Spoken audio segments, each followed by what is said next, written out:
Kumusta mga kasaliksik? Napakaraming mga hayop sa mundo na hindi lang basta pangkaraniwan. May ilan sa kanila na parang sinadya ng kalikasan para gulatin at pasayahin tayo. Kaya mula sa kakaibang manot na nangingitlog ng asul na itlog na parang milagro ng kalikasan, hanggang sa marangal na noble ng France na may sungay na parang reyna sa mundo ng mga ibon, pag-uusapan natin ang 10 pinakakamanghang-manghang breed ng manok na mahirap paniwala ang totoo. Kaya kung handa ka na, simulan na natin. Number 10. Ang Blue Egg Layer. Hindi ka ba mapapatingin sa gulat kung makakita ka ng itlog na kulay asul? Hindi painted, hindi dyed, kundi diretsong nanggaling mismo sa manok? Ang Araucana chicken mula sa Chile ang nagbibigay sa atin ng ganitong milagro. Isa itong kakaibang nilalang na parang pinagsama-samang piraso ng kalikasan na walang malinaw na instructions. Walang buntot, may mga magulong feather tufts sa bandang tenga, at higit sa lahat, ang pinakapanalong katangian, ang pale blue na eggs na natural ang kulay mula labas hanggang loob. Hindi lang ito basta farm bird. May dalang legacy ang bawat Araucana. Dala mula pa sa indigenous Mapuche people ng Chile. Pero teka, may dark twist ito. Ang gene na nagbibigay ng unique feather tufts ay maaari ring maging deadly kapag pinagsama sa breeding, at madalas ay hindi nabubuhay ang mga supling. Kaya't kung iisipin mo, bawat Araucana ay isang panganib na tinanggap ng breeders para lang maipagpatuloy ang misteryo at kakaibang ganda ng species na ito. Hindi lang para sa itlog o karne ang Araucana, ito ay para panatilihing buhay ang hiwaga. Biruin mo, sa mundong puro efficiency at praktikalidad, may manok na sadyang pinalaki para lang mapanatiling nagtataka ang tao. Ang bawat blue egg na inilalabas nito ay parang pahiwatig ng kalikasan na hindi pa natin alam ang lahat. Hindi man ito ang pinaka-productive sa farm, pero ang presence niya ay nagdadala ng excitement at intrigue.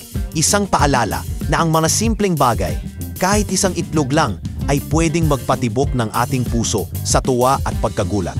Sino ang mag-aakala na may ganitong kakaibang nilalang na hindi sumusunod sa ordinaryong chicken rulebook? Number 9. Ang Living Lace Jewel. Isipin mong may manok na mukhang gawa sa metal. Bawat feather outlined in black na parang sinadyang ihandro ng isang artist. Hindi ito dekorasyon. Ito ay buhay. Ang Seabright. Isa ito sa mga pinakakaakit-akit na manok na binawa hindi ng kalikasan lang, kundi ng tao mismo. Nilikhang parang obra ng England's 19th century gentleman na si Sir John Seabright. Ang tiny at delicate na breed na ito ay hindi lang basta ornamental. Isa itong icon. Walang full-size counterpart. Bantam talaga ito. Maliit pero grabe ang dating. Ang feathers nito, natural na laced at available pa sa gold at silver varieties. Kaya kapag nakita mo ito, para kang tumingin sa alahas na gumagalaw. Pero wag ka, hindi madaling alagaan ang Seabright. Mababa ang fertility rate. Fragile ang mga chicks at hindi sila prolific layers. Ginawa sila hindi para sa farm, kundi para sa spotlight. At ang pinaka-curious na fact, hindi lang hens ang may kakaibang feathers. Pati roosters, walang long-tail feathers o saddle plumes. Para lahat sila mag-match perfectly. Isang bird na parang jewelry na may kasaysayang punong-puno ng passion at pangarap ng tao na gumawa ng perpektong ornamental chicken. Isang living masterpiece. Isang legacy na nagpapakita na minsan ang pinakamaliit sa flock ang may pinakamatinding impact. Number 8. Ang misteryong pompom. Isang manok na parang may suot na pompom sa ulo. Ang Polish chicken ay talaga namang nakakaaliw at nakakahanga. Hindi ito mula Poland, kahit na ang pangalan ay ganon. Pero ang oversized crest ng fluffy feathers na nakatakip sa mga mata nito ay ang tunay na bida. Dahil dito, madalas ay halos bulag na ang Polish chicken. Naglalakad sa paligid na parang laging naliligaw. Pero teka, may confidence pa rin itong naglalakad na parang alam niyang pinapanood siya. Ang kasaysayan ng manok na ito ay misteryoso. Iba't ibang bansa sa Europe ang inaangkin ang pinagmulan nito. May nagsasabing Netherlands, iba naman Italy, Pero ang sigurado, hindi ito pinalaki para sa karne o itlog. Ito ay nilikha para sa ganda at misteryo, para maakit ang mata ng tao at manatiling hindi malimutan. Sa mga poultry exhibitions, isa itong crowd favorite. Ang bawat judge ay nahuhumaling sa kakaibang itsura nito. Pero isipin mo na lang ang buhay ng isang nilalang na may feather helmet na sobrang laki. Hindi mo na makita ang sarili mong mga paa. Tanong ng marami, ang Polish chicken ba ay gawa ng kalikasan o crafted talaga para sa spectacle? Ang sagot ay maaaring nasa gitna. Pero isang bagay ang tiyak, kapag nakita mo ang manok na ito, hindi mo na basta-basta makakalimutan ang kakaiba niyang charm. Number 7. Ang may koronang balbas. Isa na namang showstopper ang Brabanter chicken na may spiky crest sa ulo at makapal na beard sa muka. Hindi ito basta-basta lang, mga kaibigan. Ang rare breed na ito mula sa historical region ng Brabant sa Netherlands at Belgium ay parang sinadya ni Mother Nature para magpakitang gilas.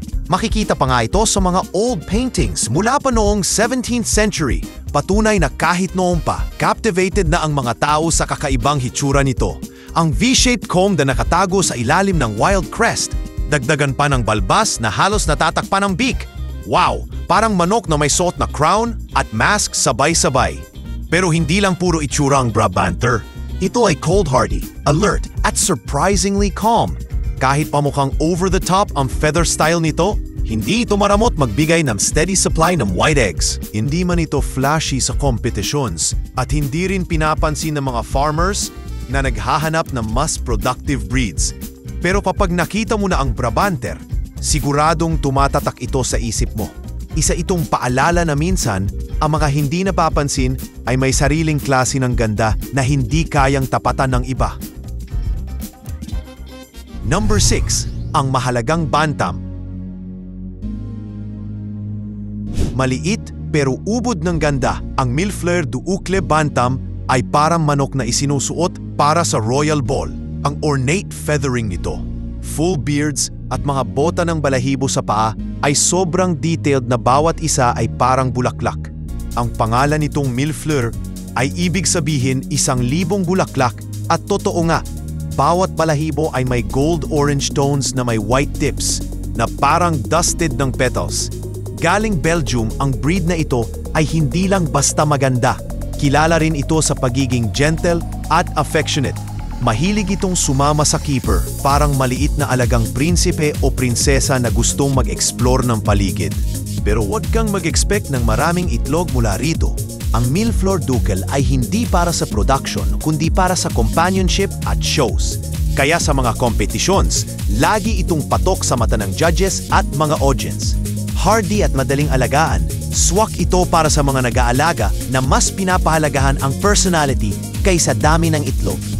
Sa mundo ng mabilisang farming at mass production, pinapaalala ng maliit na manok na ito na minsan, ang pinaka-importanting bagay ay ang nag-iiwan ng matinding impact sa puso, hindi sa bilang. Number 5. Ang Spotted Stranger ng Alps. Mukha itong naglakad palabas ng isang fairy tale, ang Spitzhauben chicken. May wild crest sa ulo, speckled feathers at matalim na tingin. Para bang may tinatagong sikreto mula sa kabundukan ng Swiss Alps. Ang pangalan nitong Spitzhauben ay galing German. Ibig sabihin, pointed bonnet dahil ang crest nito ay parang bonnet na suot noon ng mga Swiss women. Pero hindi lang ito pampaganda. Ito ay built for survival. Agile, alert at mabilis kumilos, ang Spitzhauben ay parang feathered escape artist. Kayang-kayang magmaneho sa rocky terrains ng bundok. Ang twist, kahit ang ganda at survival skills nito, muntik na itong maglaho. Hindi naging popular sa labas ng Switzerland hanggang kamakailan lang. Pero ngayon, ilang passionate breeders sa US at Europe ang nagsisikap ibalik ito. Hindi dahil marami itong itlog o mabilis lumaki, kundi dahil isa itong living piece of history. Isang manok na kapag nakita mo, kahit minsan lang, ay hinding-hindi mo na makakalimutan. Number 4. Ang kalbong leeg. Parang may kulang, parang hindi tapos, pero ang naked neck chicken ay hindi sirang design. Isa itong evolutionary advantage. Ang walang balahibong leeg nito ay hindi flaw, kundi strategy para manatiling cool sa matitinding init gamit ang mas kaunting energy para mabuhay. Mula Europe, lalo na refined sa Hungary at Germany, ang manok na ito ay hindi pinapansin dahil sa itsura, pero mahal ng farmers dahil sa tibay at pagiging efficient. Sa totoo lang, marami ang nagkamali ng akala noon na ito'y hybrid ng turkey at chicken, kaya mas lalo pa itong naging usap-usapan. Hindi ito ang manok na ipagyayabang mo sa beauty contest, pero sa larangan ng survival, panalo ito. Hardy, madaling alagaan at hindi demanding. Ang naked neck ay parang paalala na minsan, hindi kailangang maganda para magtagumpay. Kaya tanungin mo ang sarili mo, kung survival ang laban, handa ka bang maging kakaiba para lang mabuhay? Ang manok na ito ay nagbigay ng sagot na oo at hindi niya kailangan ng palamuti para patunayang iyon. Number 3. Ang pinakamaitim na ibon sa mundo. Mula sa malalayong baryo ng Indonesia, may umiikot na mga bulong tungkol sa isang ibon na sobrang itim, parang may supernatural power. Ang ayam chamani ay hindi lang may black feathers, pati balat, muscles at buto nito ay jet black. Hindi basta-basta manok. Ito ay parang nilalang mula sa kadiliman. Hindi lang basta inaalagaan. Sagrado ang turing dito ng mga lokal. Sinasabing nagbibigay ito ng proteksyon o kaya nakakonekta sa spirit world, kaya't lagi itong naroroon sa mga rituals at generations-old traditions. Pero ang pinakakakaiba, kahit sobrang itim nito, pale cream ang itlog na nilalabas nito, parang may itinatagong sikreto sa loob. Ang genetic mutation na tinatawag na fibromelanosis ang may gawa nito. Sobrang rare na para bang ginawa ng kalikasan ang isang buhay na anino. Dahil dito, collectors sa buong mundo ay handang magbayad ng libo-libo para lang makakuha ng isa. Hindi para sa farming, kundi para sa fascination o baka para sa kung anong higit pa. Ang tanong, anong nilalang ang kayang maglakad at huminga sa mundo, balot ng dilim, pero nananatiling buhay at misteryoso sa ating lahat? Number 2. Ang higanting mandirigma. Ano ang manok na kayang tumapat sa height ng toddler at may presence na parang predator? Ang Malay chicken. Isang ancient breed mula Southeast Asia ay walang kapantay pagdating sa taas at tindig. Over 2,000 years na ang kasaysayan nito. At bawat bahagi ng katawan, mula sa mahahabang binti, stretched na leeg hanggang sa upright posture, ay nagpapakita ng dominance. Hindi ito ginawa para magpa-cute o mag-produce ng maraming itlog. Ito ay nilikha para mag-command ng respeto. Noon, ginagamit pa ito sa sabungan. Pero ngayon, hinahangaan na lang para sa raw untamed presence nito. Mabagal itong lumaki kumpara sa mga commercial breeds. At hindi rin ito kilala sa egg laying, kaya't hindi ito ang pipiliin sa modern agriculture. Pero para sa mga breeders na nag-aalaga ng Malay, hindi speed o dami ang habol, kundi legacy. Ang Malay chicken ay isa sa mga paalala na hindi lahat ng nilalang ay narito para lang mag-please. Ang iba, nandito para ipaalala kung saan tayo nagmula. At kapag pumasok ito sa koral, hindi lang basta dumating. Ito ang may-ari. Number 1. Ang marangal na noble ng France. Isa itong manok na hindi lang basta feathered. Ito ay dramatic. May rich black plumage at sharp V-shaped comb na parang may sungay. Ang Crèvecoeur chicken mula sa Normandy region ng France ay isa sa pinakamatandang poultry breeds doon. Ang pangalan nito ay galing sa village ng Crèvecoeur and Og at para sa maraming henerasyon, isa itong gourmet delicacy na prized hindi lang sa meat kundi sa elegante nitong hitsura. Pero sa pagdating ng World Wars at industrial agriculture, halos naglaho ito. Muntik ng tuluyang mawala sa eksena. Pero salamat sa ilang passionate breeders, buhay pa rin ang Crèvecoeur.